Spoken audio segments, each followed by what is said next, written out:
¿Qué es la administración? La administración es la ciencia social que tiene por fin el estudio de las organizaciones y la técnica encargada de la planificación, organización, dirección y control de los recursos, materiales, de personas, financieros, tecnológicos, del conocimiento, etc., de una empresa, para así conseguir el mejor beneficio posible. Este puede ser económico o social, dependiendo de los fines perseguidos por dicha organización. Hablemos acerca de los autores. Tenemos a Frederick Taylor por el lado de la teoría científica y a Henry Fayol por el lado de la teoría clásica. El señor Taylor fue ingeniero mecánico, mientras que Fayol fue ingeniero de minas. El señor Taylor publicó 2 libros. El primero fue Short Management en el año 1903, que básicamente nos decía que el objetivo de una buena administración es pagar salarios altos y tener bajos costos unidades de producción y aplicar el método científico. Y el segundo fue el libro de los principios de la administración científica en el año de 1911, donde hablaba acerca de que las industrias padecían males que podrían agruparse en diferentes factores. Hablaba acerca de la holgazanería sistemática y otros asuntos. En cambio, el señor Fayol publicó el libro Administración Industrial General en el año de 1916. En el caso del señor Taylor, contribuyó al análisis sistemático de la organización. Fue el primero en hacer un análisis sistemático de la organización desde el punto de vista de las tareas de la parte operativa en adelante. Mientras tanto, Fayol de la clásica miró a la organización desde su punto de vista como la estructura era parte de un todo.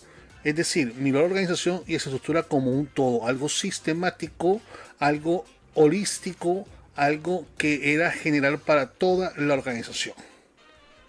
Ahora, hay que tener en claro que ambos procuraron lo que era la eficiencia en la organización. Tanto la teoría científica de Taylor como la teoría clásica de Fayol buscaban la eficiencia en la organización. Sin embargo, tenemos que la teoría científica lo hizo desde el punto de vista de las tareas. Su énfasis fue las tareas, la racionalización del trabajo a nivel operacional, estudios de tiempo en movimiento, fatiga humana, desgaste, todo este tipo de cosas, cómo hacer las tareas lo más prácticas y sencillas posibles para que fuesen eficientes. Y en el caso de Fayol, en la clásica, su énfasis fue en la estructura, es decir, la estructura de la organización. Mientras que la científica era más individualista desde el punto de vista operacional, la estructura que observaba la clásica era algo con una concepción más de anatomía y algo estructural. Miraba a la organización como un todo desde el punto de vista de la estructura. Entonces, mientras el uno decía que la eficiencia se conseguía en la racionalización del trabajo en las tareas, que era la científica, el otro nos decía que la eficiencia se conseguía en el análisis de la estructura, ser eficiente en la estructura de la organización. Ahora veamos los procesos. Entonces tenemos lo que se conoció como el principio de la planeación, que hablaba de sustituir el criterio individual de obrero, como por ejemplo la improvisación y la actuación empírica del trabajo, por métodos basados en procedimientos científicos. El principio de preparación consistía en seleccionar científicamente a los trabajadores de acuerdo con sus aptitudes, prepararlos y entrenarlos, ¿sí?, para que pudiesen producir más y mejor de acuerdo con el método planeado, obviamente basándose en el método científico. Tenemos el principio de ejecución, que consistía en distribuir de manera distinta las funciones y las responsabilidades para que la ejecución del trabajo fuese más disciplinada. Y el principio de control, que consistía en controlar el trabajo para certificar que se ejecute de acuerdo con las normas establecidas y según el plan previsto. Ahora, miremos la similitud con lo que propuso el señor Fayol. Empezamos por lo que es la planeación. En el caso de la planeación es prever el futuro y trazar el programa de acción que se va a llevar a cabo. Esta organización, que es la construcción de la estructura necesaria para llevar a cabo lo planeado. La dirección, que consiste en guiar y orientar al personal que se han asignado en las tareas, es decir, en la parte de organización para cumplir lo planeado. Está la parte de coordinación, que es enlazar unir y armonizar todos los actos y esfuerzos colectivos, y por último el control, que es verificar que todo suceda de acuerdo con lo establecido, es decir, de acuerdo con lo planeado. Ahora, principios. Mientras que la teoría científica nos habla de la Organización Racional del Trabajo o la ORT y nos plantea 9 principios para ello, en la clásica Fayol nos plantea 14 principios. Veámoslo cada uno de ellos. En el caso de la teoría científica tenemos el análisis de tiempo y movimiento, que nos habla acerca de que el trabajo puede ser más eficiente, el estudio de la fatiga humana, que nos dice que la fatiga pues baja la producción y hay que estar pendiente de ese aspecto, la división del trabajo y la especialización, que lo que busca es que al asignar las tareas, dividirla y que el operario se especialice, pues aumente la productividad. En el caso de los cargos y tareas, la creación para la ejecución de lo que se ha planeado, es decir, crear estos cargos. En la parte de incentivos y premios, pues Taylor nos decía que a mayor producción, pues el empleado debe ganar más. Si produce más, debe de ganar más. Ahora, ¿cómo vemos que se puede relacionar también en la parte de la teoría clásica? Pues tenía 14 principios. Ahora, estos 14 principios los podemos dividir en 2 grupos que tienen que ver los principios que van con la estructura de la organización, que son división del trabajo, que básicamente nos habla de la especialización de las tareas, algo muy parecido a lo que nos decía Taylor. Tenemos la autoridad y la responsabilidad, que básicamente hemos hablado anteriormente que la autoridad es el derecho de dar órdenes y esperar que haya retribución en obediencia, y la responsabilidad es la consecuencia natural a esta autoridad. Tenemos lo que es la unidad de mando, que la unidad de mando es básicamente cada empleado debe recibir órdenes de un solo jefe. La unidad de dirección tiene que ver con la asignación clara de las actividades del operario o del trabajador para que tenga sus objetivos claros y lo que debe hacer en su puesto. La parte de la jerarquía pues tiene que ver con los niveles de autoridad dentro de la organización, lo que tiene que ver con el orden, que básicamente es que debe existir un lugar para cada cosa y cada cosa pues debe tener un lugar, y la parte de la centralización, que nos habla de que la autoridad está concentrada en un punto, en la cúpula o en un punto específico dentro de la jerarquía de la organización. Esos serían 7 principios que tienen que ver con la estructura, y los otros 7 principios para los 14 son los que tienen que ver con el individuo, que está el espíritu de equipo, que habla acerca de armonía y la unión entre las personas para fortalecer la organización, la remuneración, que básicamente es lo que se le entrega al personal, es decir, debe existir una satisfacción justa y garantizada para los empleados, la disciplina, que tiene que ver con la obediencia, la dedicación y el respeto por las normas establecidas, la subordinación de intereses, que es que los intereses generales, o sea, los intereses de la organización, están por encima de los particulares, la equidad, que básicamente lo que habla es de amabilidad y justicia para conseguir la lealtad del personal, la estabilidad del personal, que es lo que se busca. Sabemos que la rotación tiene un impacto negativo en las personas, por lo tanto en la eficiencia. Entonces es aumentar, mejorar la estabilidad y la permanencia para el personal, para que así sean más productivos y sean eficientes. Y por último tiene que ver la iniciativa, que es la capacidad básicamente de visualizar un plan y asegurar su éxito.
Perspectiva cuantitativa de la administración.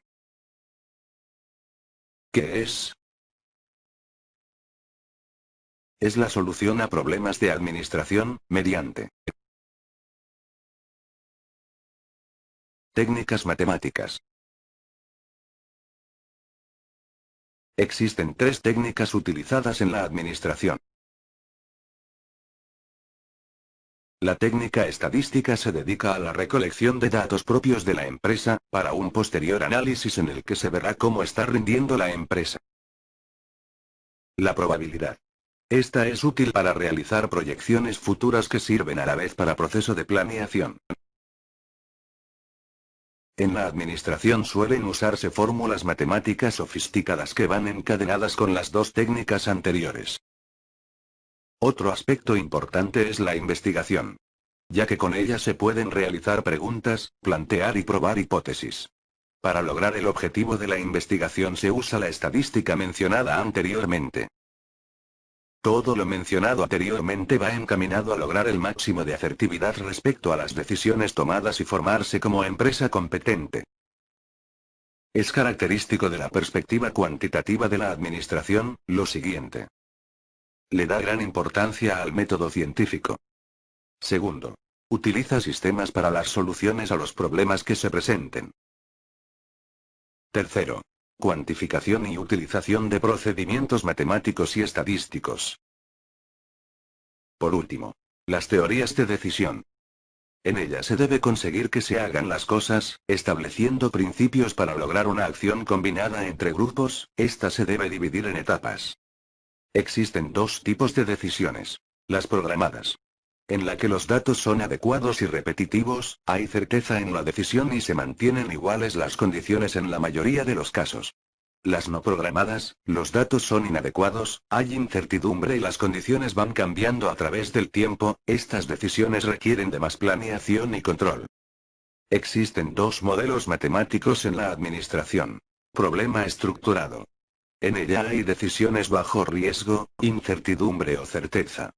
Problema no estructurado, este integra gran diversidad de factores. Para ello se utilizan procesamiento de datos, que dan respuestas rápidas y a gran escala. Ello se logra mediante computadores y equipos electrónicos. La empresa debe tener en cuenta un modelo de inventario. Con este modelo se ayuda a controlar matemáticamente cuánto y cuándo ordenar. La programación lineal se usa para calcular la mejor forma de asignar recursos escasos entre usuarios competidores. Las teorías de las colas o de líneas de espera ayuda a asignar personal de servicio o estaciones de trabajo, para reducir al mínimo el tiempo de espera del cliente y costo de servicio. Los modelos de red fragmentan tareas grandes en componentes más pequeños para permitir un mejor análisis, planeación y control de proyectos complicados. La simulación, que sirve para desarrollar modelos de problemas, y darles solución bajo distintos supuestos. Los enfoques modernos se concentran en sistemas de organización y la teoría de la contingencia en un ambiente dinámico y complejo. La teoría de contingencia dice que no existe una sola manera de administrar. La mejor manera de administración dependerá de la situación particular. Existen 12 factores considerados en la perspectiva cuantitativa. El primero, el ser humano, que es considerado como el que tiene la capacidad de pensar, y de que se logren los propósitos de la organización. Existen 2 tipos de seres. El primero ocupa el puesto de mando, quien se preocupa por que se logre optimizar recursos mediante modelos cuantitativos, su lenguaje es matemático. El segundo trata sobre los subordinados, quienes se adaptan al modelo cuantitativo y no entran en conflicto sobre ellos. El segundo factor es el medio ambiental, el cual es de utilidad porque puede restringir los objetivos y muestra la posición que la organización tiene ante factor. El tercer factor es la motivación. Parte de la motivación es la pertenencia, donde busca el máximo de beneficios. También tiene en cuenta estimular al empleado para la solución de problemas y la participación en la toma de decisiones. La cooperación permite que se llegue a cierta posición dentro de la compañía. El último incentivo es un reconocimiento por los logros en la empresa, evaluándolos mediante la participación. El cuarto factor, liderazgo, en él, el jefe ve en sus subalternos los medios para el manejo racional de la institución, resolviendo problemas que se puedan presentar con dichos subalternos y con la institución. El manejo racional de recursos, humanos, materiales y financieros, permite al jefe afianzar su posición e incrementar el liderazgo. El quinto factor es la comunicación, se divide en tres. La vertical descendente, en la que se le dan órdenes basadas en el modelo matemático a subalternos, la vertical ascendente, que se encarga de dar asesorías a los subalternos que presenten dificultades con alguna orden, y la horizontal, en la que las personas del mismo orden jerárquico se unen para la solución de los problemas. El sexto es el conflicto, este elemento puede afectar el modelo cuantitativo de la institución y por ende afectar la eficiencia y eficacia de la institución. La séptima es el poder, esta se divide en dos, poder-forma, este poder se da de acuerdo a la posición jerárquica en la que se encuentre, poder pericial, el poder que se le da a una persona de acuerdo a sus conocimientos. Octavo factor, el cambio, se usa cuando los subalternos dudan acerca de la organización utilizada. Noveno factor, la toma de decisiones, este siempre va a recaer directamente sobre el jefe. Décimo factor, participación, se da ante una situación que se presenta en la compañía, y que se soluciona a través de alternativas planteadas por individuos. Décimo primer factor, organización, permite el uso eficiente de los recursos, esto se logra a través de modelos matemáticos. Este va representado en gráficos horizontales de los grupos. Décimo segundo, eficiencia, esta busca que el modelo matemático logre asemejarse a la realidad. El pensamiento sistémico permite que en la actual sociedad del conocimiento, el éxito de las organizaciones dependa no de los actos, sino de la interacción y comunicación entre todas sus partes, lo cual le brinda cualidades que lo convierten en una herramienta para modelar sistemas complejos. Estas cualidades son: utiliza un lenguaje circular en vez de uno lineal. Contiene reglas precisas que reducen ambigüedades y problemas de comunicación que generan problemas al discutir situaciones complejas. Contiene herramientas visuales para observar el comportamiento del modelo. Y por último, convierte las percepciones individuales en imágenes explícitas que dan sentido a los puntos de vista de la persona involucrada. En este enfoque de contingencia se puede ver cómo un problema puede tener soluciones desde diferentes enfoques. Por ejemplo, en la formulación de un problema, alentar a los trabajadores para incrementar la productividad. Soluciones según los diversos enfoques. 1. Teórico clásico. Podría recomendar un nuevo plan para simplificar el trabajo. 2. Científico de la conducta. Podría tratar de crear un ambiente psicológicamente motivante y recomendar una técnica para el enriquecimiento del trabajo, es decir, la combinación de tareas con diferentes alcance y responsabilidad, y que conceden al trabajador mayor autonomía para tomar decisiones. 3. El administrador partidario del enfoque de contingencias preguntaría: ¿qué método funcionará mejor en este caso? Si los trabajadores no cuentan con la capacidad necesaria y los recursos y la posibilidad de capacitarlos son limitados, la simplificación del trabajo sería la mejor solución.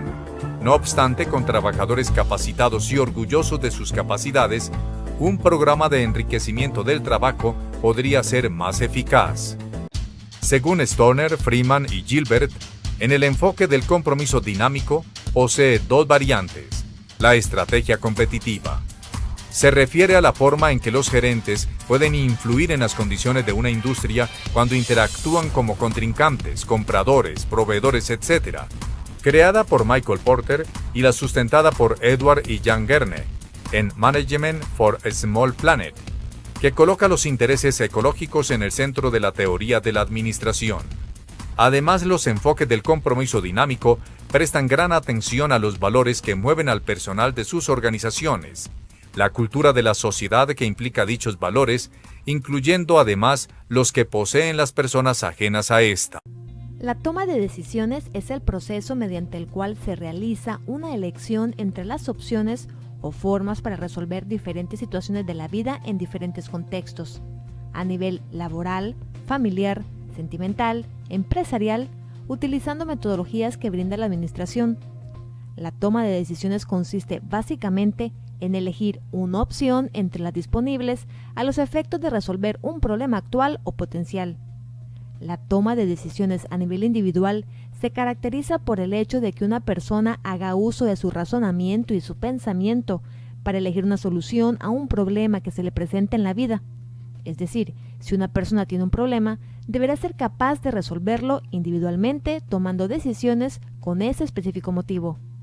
En la toma de decisiones importa la elección de un camino a seguir, por lo que en un estado anterior deben evaluarse alternativas de acción.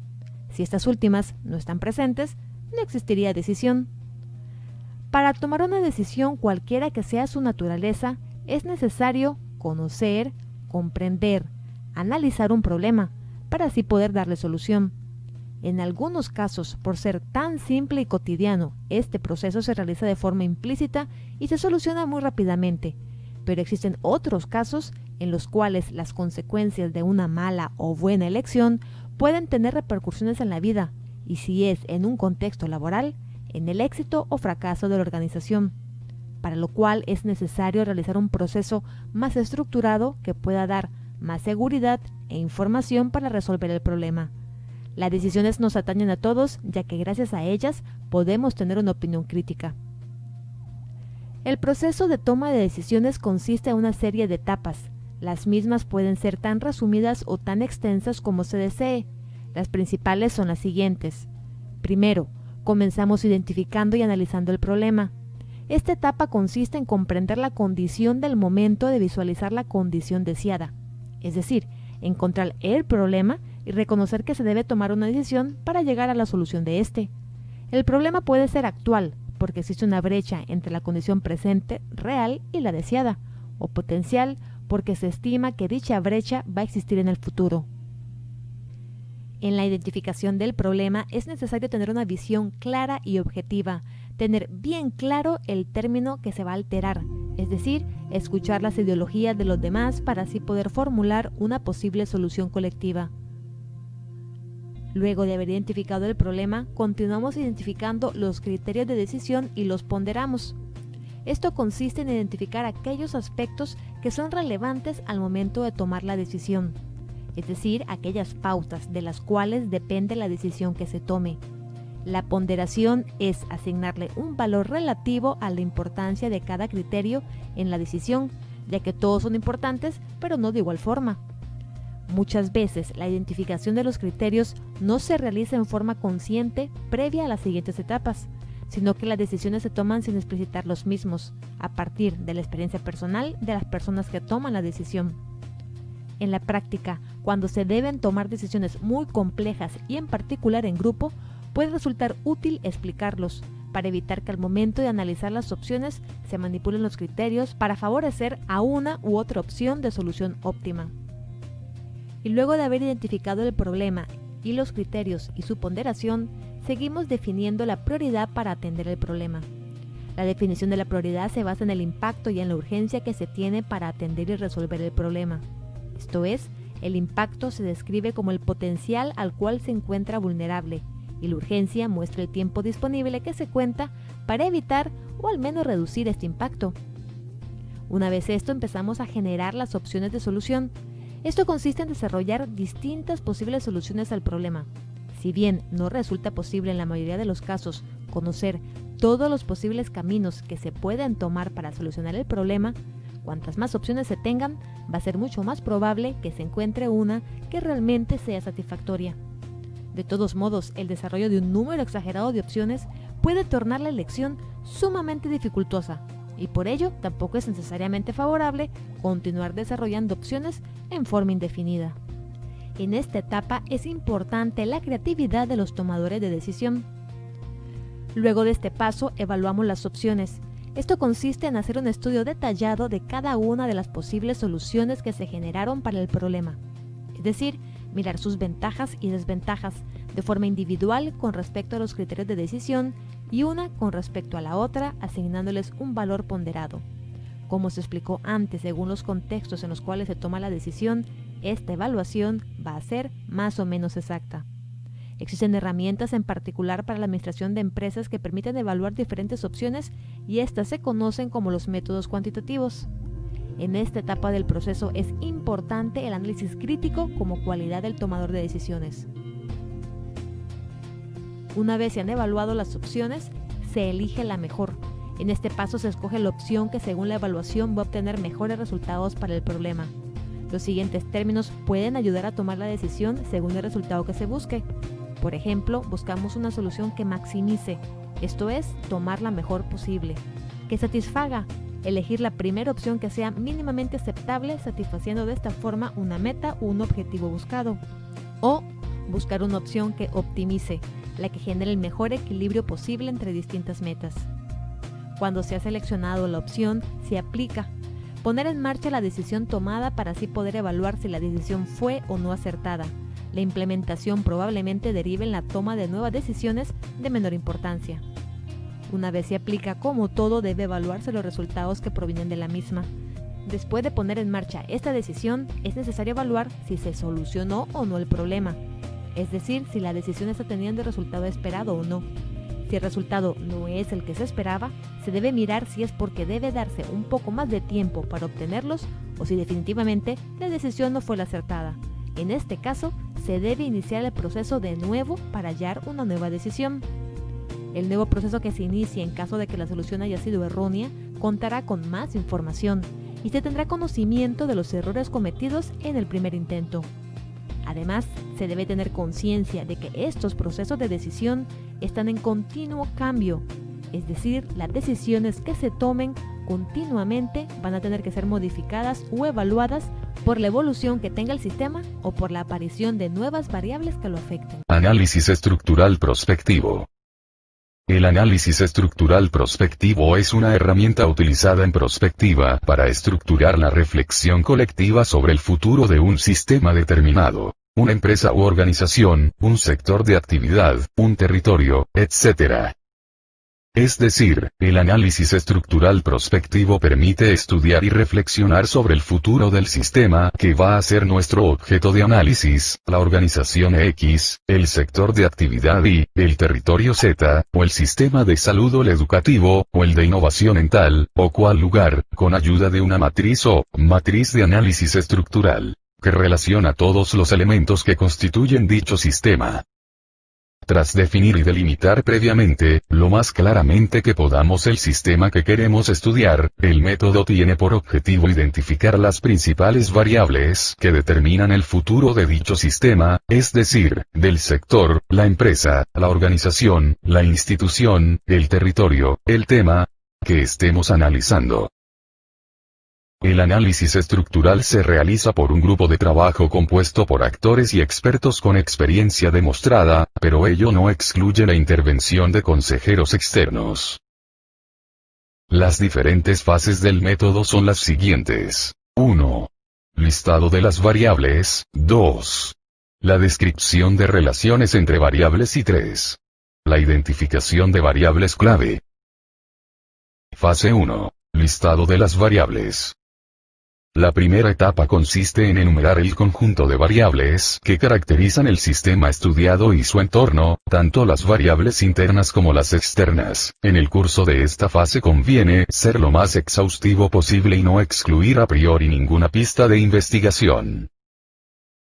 Utilizando los talleres de prospectiva u otros métodos, es aconsejable alimentar el listado de variables mediante conversaciones libres con personas que se estima son representantes de actores del sistema estudiado.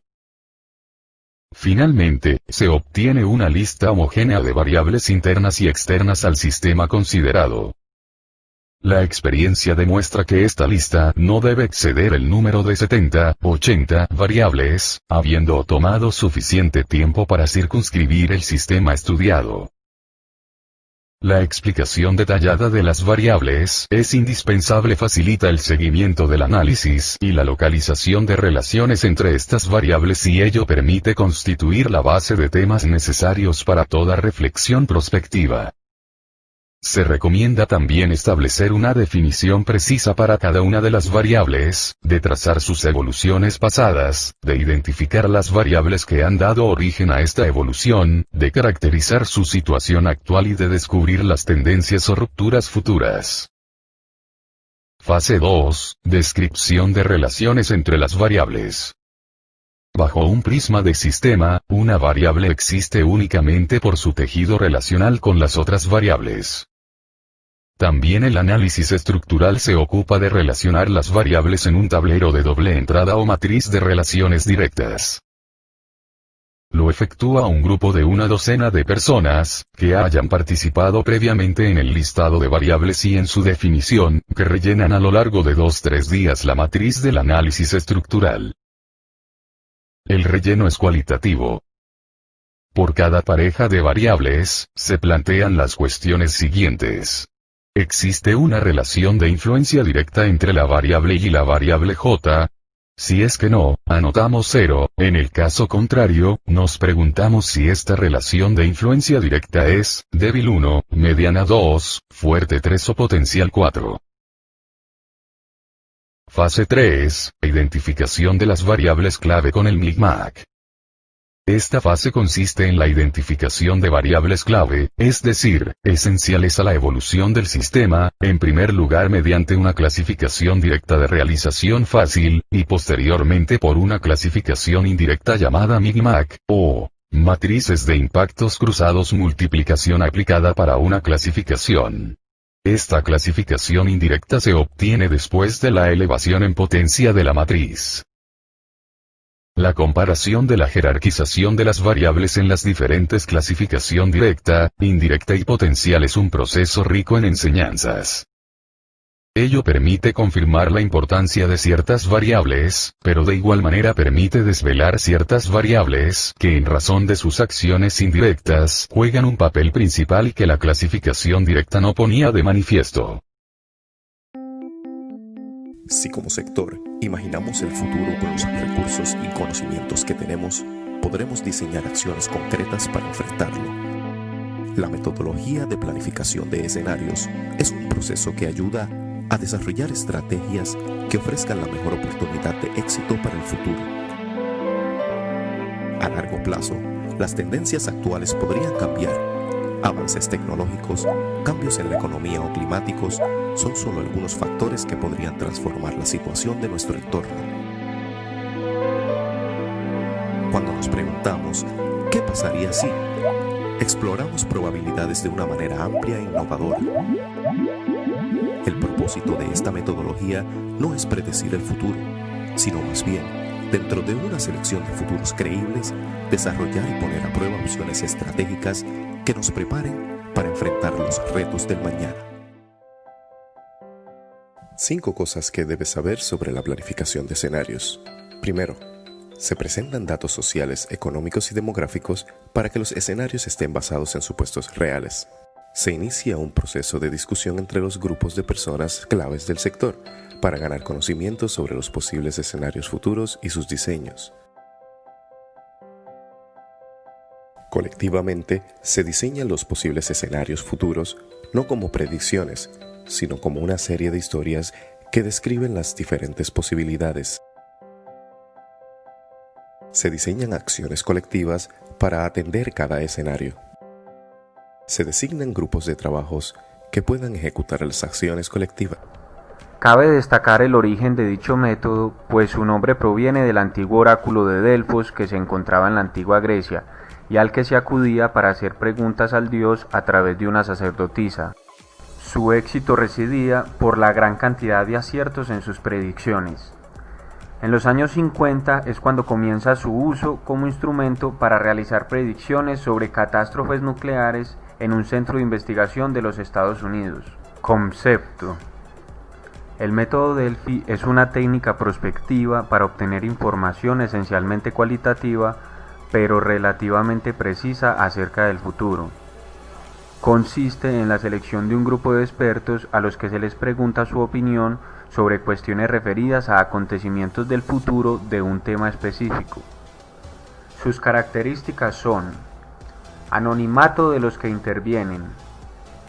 Durante el Delphi, ningún experto conoce la identidad de los otros que componen el grupo de debate. Iteración y retroalimentación controlada.